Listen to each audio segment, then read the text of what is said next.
Hey, what's happening to you guys? Pyros here and welcome back to another video. Now, one of the games that I haven't really been talking too much about is Dragon Ball Z Kakarot. Now, the last time I made a video about the game, I was pretty much just giving you guys my concerns for the game. I did say in that previous video that the game looks fantastic. There's no denying it. Visually, the game looks really impressive, and I'm really happy that anime games in terms of visual quality is finally stepping up a little bit. My only concern was of how the gameplay was going to be. Was it going to be fun, or was it going to be something of a repetitive manner similar to One Piece? Was it One Piece World Seek? I believe that's the name of the game. But with all the information that I've been seeing releasing, from Tokyo Games Show, with how as you level up, your character's movement speed, attack power starts to show some visible changes. And it gives off this vibe that you are essentially getting stronger as you progress through the story, and all these little mini games and activities and playing with various characters from the Dragon Ball universe. I will say that it does show promise. Dragon Ball Z Kakarot actually shows promise. Now, I'm not sitting here expecting this game to be, a Last of Us or a Horizon Zero Dawn or a God of War or anything like that. This is anime. I have, I guess, a level cap, which I wouldn't like to have normally. I put all my level cap equally across all games, but I have to kind of factor in different genres and different situations. But the level cap for Dragon Ball Kakarot is still high. It's still high. But I don't know. Like, the reason why I haven't talked too much about this stuff is that the stuff that they're showing us in trailers and stuff like that is things that I've come to expect. Things that anyone who just pays attention just a little bit can see that, of course, they're gonna announce the Cell Saga. Of course, that they're gonna announce the Android Saga, the Boo Saga, the Saiyan Saga. They have to do it because anything short of that would pretty much be underselling the game, because it's titled Dragon Ball Z Kakarot, and they did say that we're going to be playing the story of Goku. So if they went out and said that the story was going to stop at the Cell Saga, come on, that's going to piss off a lot of people.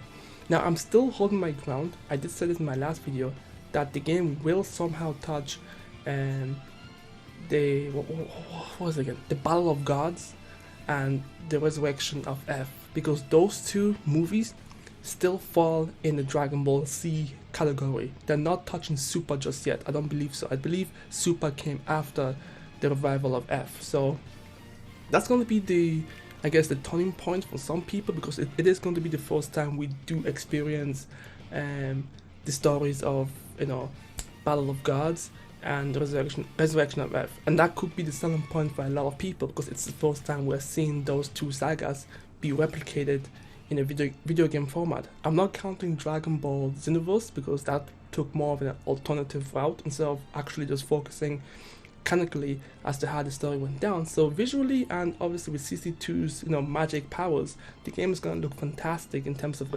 representing those two sagas.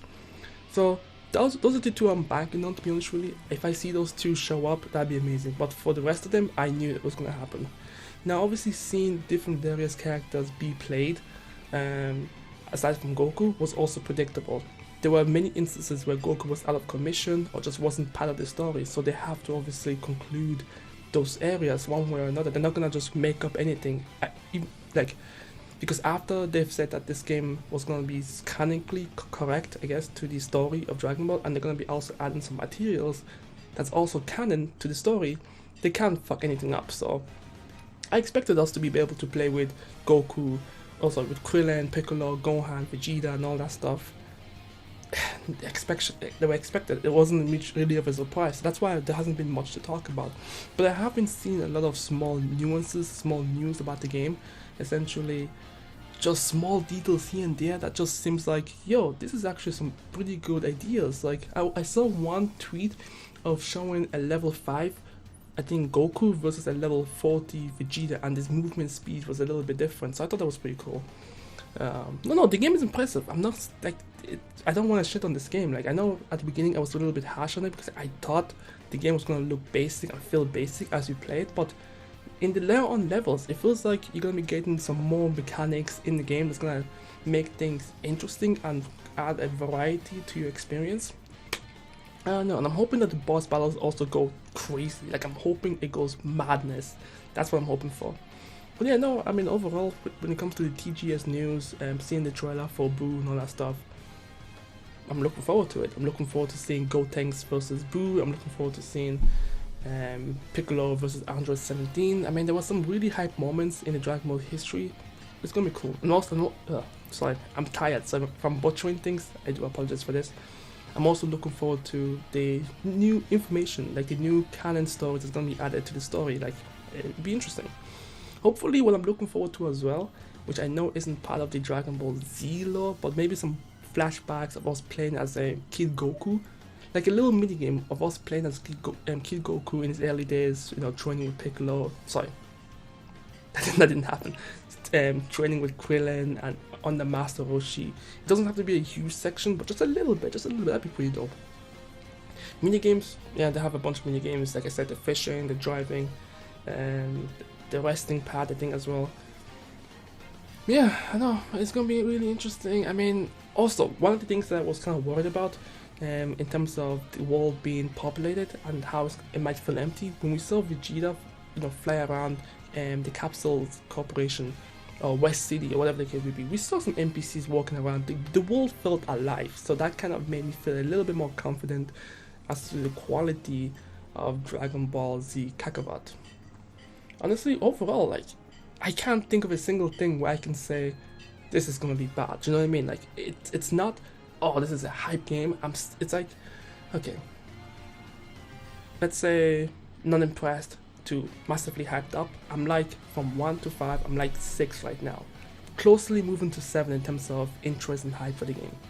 But anyways, let me know what you guys think about Dragon Ball Z Kakarot with all the information that we've seen from the Tokyo Game Show, the clips, the screenshots, the trailer. Has your opinion changed? Is it gradually getting more and more hyped up, or are you still on the fence? Like, okay, I said 7, but I'm going back to 6. I feel like 6 is where I'm at right now. Like, I'm not 7, I'm more like a 6 right now in terms of my hype and anticipation for this game. I don't want to kind of destroy my expectations or anything like that when the game ends up being not as great as I thought it was going to be. Yeah, anyways, let me know what you guys think. I'm Pyros, and I'll catch you guys next time. Peace.